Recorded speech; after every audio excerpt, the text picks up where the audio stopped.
Thank you so much. You know, before I say anything, I just want to make a reference.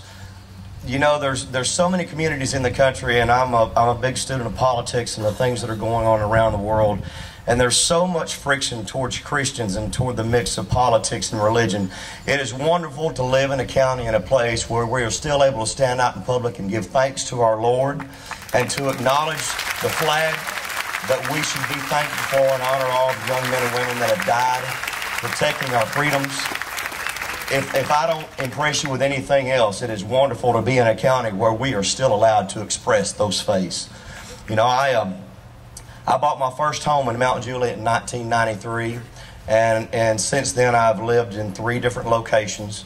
I have, when I moved here, I moved to Nashville in 1991, and as I started shopping around for a house, when my career took off, I looked in just about every side of Nashville. I looked in White House, I looked out on the west side of town, and I settled on Mount Juliet in Wilson County because I love the people and I love the atmosphere of it. It reminded me a lot of where I grew up.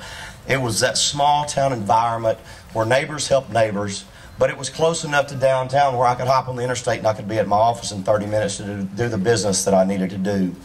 In that time, I've seen this community grow to a point that it's almost overwhelming. We've seen Providence come in. We've seen our road infrastructure grow, and it's continuing to grow to accommodate all the people that are moving into our community. We've seen our industry grow. We've seen jobs created here. We've seen the real estate market explode. And even though we've gone through a tough time economically, I know there are a lot of realtors out there. I believe this county is going to be the first ones to pop back. Don't you believe so? Absolutely. In that time, as I've seen this community grow and the infrastructure widen, the one thing that we haven't lost here is the ability to be neighbors and to be friends and to go out in public and have the freedom to shop at our favorite grocery stores and go be with our fellow Christians at church on Sunday mornings. And a lot of times growth kind of gets in the way of remembering where you came from. This community has been able to respond to that growth and still be very humble about where it's at. And it makes me very proud to be here.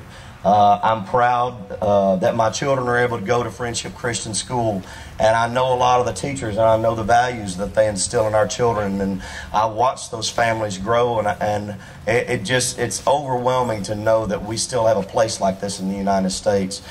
You know, I was watching on the news as we've been going through the flood on the last week, and I've got friends that were in New Orleans during the hurricane and know how devastating that was. We've got property down in the Gulf, and we had devastation from Hurricane Ike. And I watched all the negative comments on the news about those communities, about the looting and the violence and the gangs that were taking over. This community, you haven't seen any of that on the news. Not here in Wilson County, not in Davison County, not in the greater Nashville area. Our infrastructure is so strong. And the religious response and the outpouring of love to everyone's neighbors has been absolutely overwhelming. And it was so good that it was almost to the point that the national media almost overlooked us because there wasn't any negativity in this town. God bless us for that. That is the most wonderful thing. I am thankful to our local politicians as they look forward down the road to creating more jobs and more industry in this community. And I hope they do that by the grace of God, and they keep their hands on the foundation that's made our community in Wilson County as strong as it can possibly be. Thank you all so much for letting me come out and speak to you today. God bless you.